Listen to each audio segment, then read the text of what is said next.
It's Thursday. That means it's Throwback Thursday. Do you like posting Throwback Thursday pictures online? I do. Well, Facebook kind of does it for you. Then you just got to kind of share it. Yeah. Now, you know, when I went into the ministry, I really wanted to be somebody that took the words of Jesus seriously. So when I became a pastor, one of the things that Jesus said for me to do, and for all pastors, is to feed his sheep.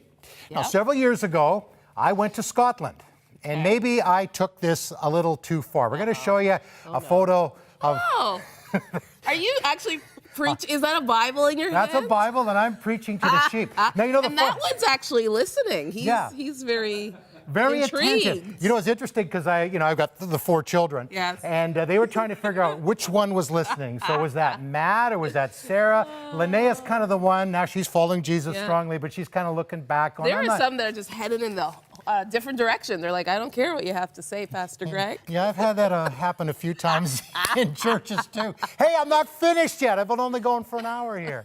You know, it'd be funny if you had like a sheep just like sleeping at your feet there. Yeah, well, I think there was probably a couple and you couldn't see there. Anyway, okay, that was my throwback Thursday. Hey, you've got an interview with one of those bigger-than-life guys, very influential Christian leader, not only in America, but all over the world. Absolutely. Bishop T.D. Jakes. I got to chat with him, sit down with him a couple of weeks ago, and absolutely loved it. He has a new book called Soar, which you're absolutely going to love and want to get a copy of. Looking forward to that. Were you a teeny bit nervous interviewing him? A little. Yeah, a little. He's got the big presence. I'm looking forward to that. Absolutely. Hey, we have another great preacher and Pastor Robbie Simon sharing some insight on the power of simplicity. But right now, Maggie, we're going to get to that interview with mega church pastor, New York bestseller, media mogul. I mean, he gets to talk to Maggie John. I mean, this is great. Let's go to the interview now. We are here with Bishop T.D. Jakes, the author of this brand new book, Build Your Vision from the Ground Up, Soar. Thank you so much for joining us today. It's a real pleasure. Thank you for having me. What does it look like to soar for T.D. Jakes? For T.D. Jakes? I am soaring. I'm living in my purpose. I am seeing the things that I envision and that I sense were my God-ordained purpose manifested in my life. And then steering through the winds and the external climates is what soaring is all about. Do you ever look back? I mean, I can read all of these accolades. Like, I'm amazed at all the things that you do. I'm surprised that you're still standing. Preacher, pastor, producer, entrepreneur, TV host, CEO, husband, father, I can go on and on and on. Are you amazed at all that you have been able to accomplish? I didn't really know it till I looked back at it. While I was doing it in real-time speed, it didn't really feel that way. It was really the outworking of the internal. There was that much diversity inside of me as it relates to things that I was interested in. I'm interested in almost everything, and I'm fairly fearless when I go after something. And I say that with caution because the real truth of the matter is it's not that I don't feel fear, I don't let fear control my choices. You talk about your father and learning from your mother. Your mother was a teacher. She also had a couple of properties that she was a landlord of. Yes. Your father, you call him a hustler at times. Yeah. Before he had in a good way. In a good way, before he started his own janitorial services. But you said, and I want to read, it's page 18. You say, my father's vision was limited. He was able to build his flying machine and get it into the air, but he didn't know how to help it soar. Explain that. Well, you know, my father knew, because he came from a hustling background where you had to have 5 or 6 different jobs in order to make ends meet. You were talking about back in the 60s in America, you're talking about a time in our country that there was racial tensions and it was very difficult to get ahead as a minority. My father had to do a lot of different things in order to put bread and butter on the table for his children. So when he started building his entrepreneurial suits, he is still a very hands-on person. And when you're a very hands-on person as an entrepreneur, you have limited your ability to soar because you have not allowed yourself to reproduce yourself in the lives of delegation to other people. You've got your hands on everything. You've only got 2 hands, so that limits what you can do, where you can be, and how much money you can make. Ideally, you want to go from a state of doing to a state of being, where it's not about what you do, it's about thinking rather than doing, because you can hire people to do, but you can't hire people to think. You started in a church with 10 people. And I look at Potter's House now and I'm like, how? So when you were in that church with 10 people, and I've heard you talk about it, you preached to those 10 people like there were a million people. Absolutely. You gave it all. What was your vision back then? Because it had to start, as you say in the book, it had to start with vision before you could soar. I wanted to see what was in me. It wasn't about who was in front of me. I was trying to get out what was in me. And I wasn't sure what it was, but I knew that it was strong enough that I couldn't stop where I was. It was about me and God. It wasn't about them. It's never been about them. It's about me and Him, and finding a way in which I can be a better conduit of what He created me to express in the earth. And I got to practice on them, and I was honored to do so. But I wasn't counting heads as a goal, because when I had a small church, it sounds bad, but at the time I was really proud of those 10 people. I was really honored that He asked me to be the pastor of those 10 people. I took it very seriously. And I don't think that you can be a great person until you can take a small assignment seriously. It is the details that separates a 5-star hotel from a 2-star. And those details often are overlooked because people go after visions of grandeur rather than quality. They go after quantity. I really never asked God to make me bigger. I just kept asking Him to make me better. Wow. And in the process of trying to get better at doing what He created me to do, bigger was a byproduct of getting better, and it was a byproduct that was scary because I had never seen it on the scale. I ended up in the Georgia Dome with 86,000 women, breaking all records, and even their Super Bowl records and the Billy Graham record. Well, for a guy who grew up on the side of the hill in West Virginia and had 10 members in his church, that's a lot to manage. That's a lot of pressure while you're raising a family for the first time and having teenagers for the first time in your life. So my life was blessed but tempestuous, because being blessed is work. Harvest is equally as much work as sowing. We talk about the Georgia Dome, you talk about your ministry to women. That I can go in so many different directions with that, because honestly, Bishop Jakes, I don't know of any other male pastor that is so in tune with understanding the female so well that you could speak directly to us, and we are so blessed by what you say. Where does that wisdom come from? And just understanding what we need. I was my mother's best friend, and always have been. I loved her.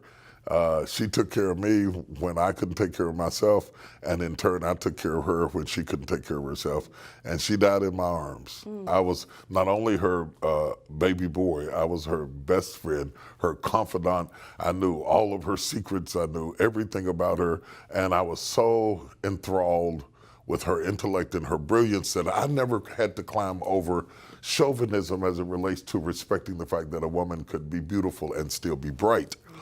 I didn't see them as mutually exclusive. So I didn't have those kinds of hurdles to come over. And because my mother wasn't raised in a traditional, I ended up in a Pentecostal church. My mother did not come from that background. She was an intellect, and she was raised in a very traditional Southern Baptist atmosphere. And so the infusion of that and my father being AME made me global in my perspectives. Wow. And I was able to see women through a different lens and prism. I had a sister who adored me, and I watched her grow up, so I saw different ages and stages, and I listened to all of their secrets. And then as a pastor, I think it's important as a pastor that you don't become so engrossed with being a teacher that you stop being a student. Every person you counsel is teaching you. Every person you go visit in prison or in crisis or giving birth or at a funeral is teaching you. It would be a disgrace to have spent 41 years doing something and not become a little bit more adept at it. You've poured into so many lives, and I know that's probably why you wrote this book, is because you wanted to be able to pour into the next generation. Is that, am I putting words in your mouth? Well, yeah, I definitely want to pour into the next generation. I'm really fascinated with millennials and where they're going, and I really feel like that they are the children of baby boomers, and I feel called, almost fatherly, to help them accomplish what they're trying to accomplish.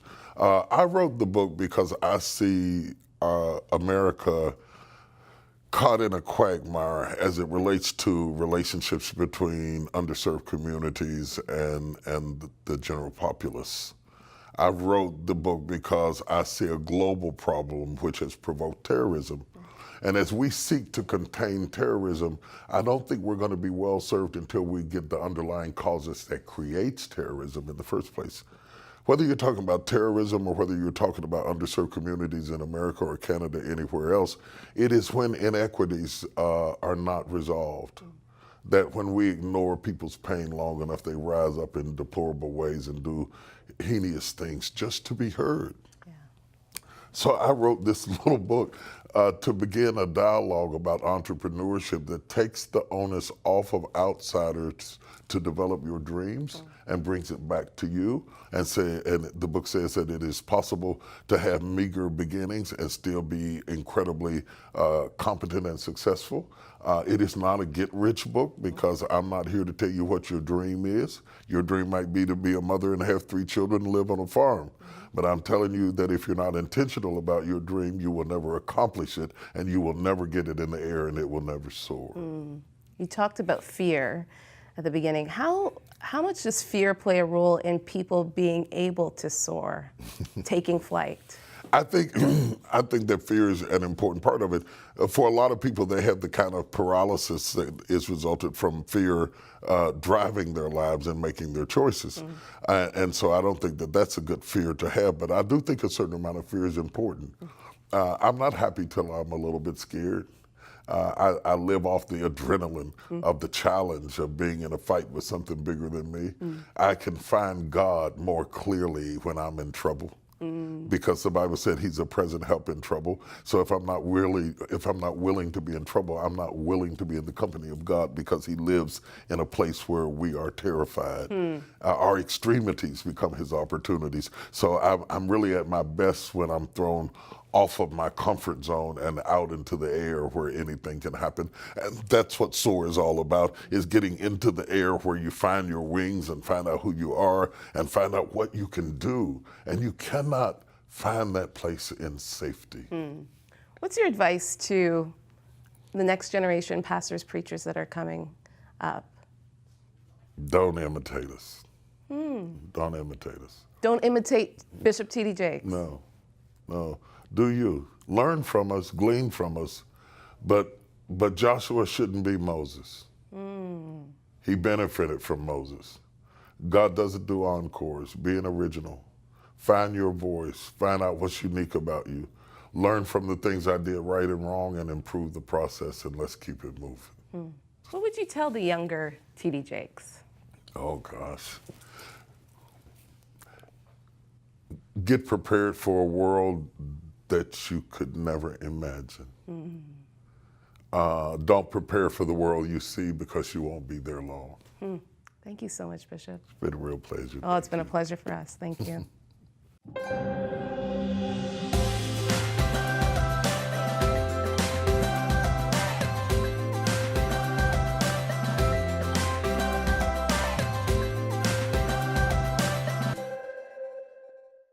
From James Merritt comes an insightful, inspiring, and comforting journey through the Psalms.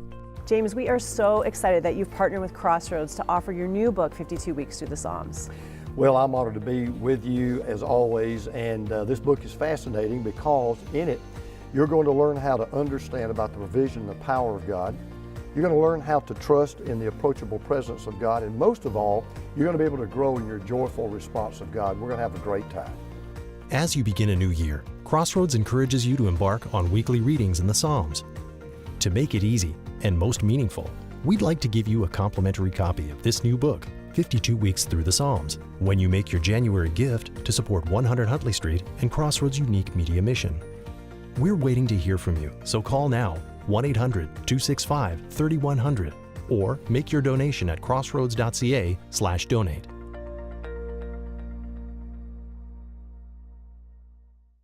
Next week on 100 Huntley Street, navigating childhood drama and handling everyday issues can be tough for any parent.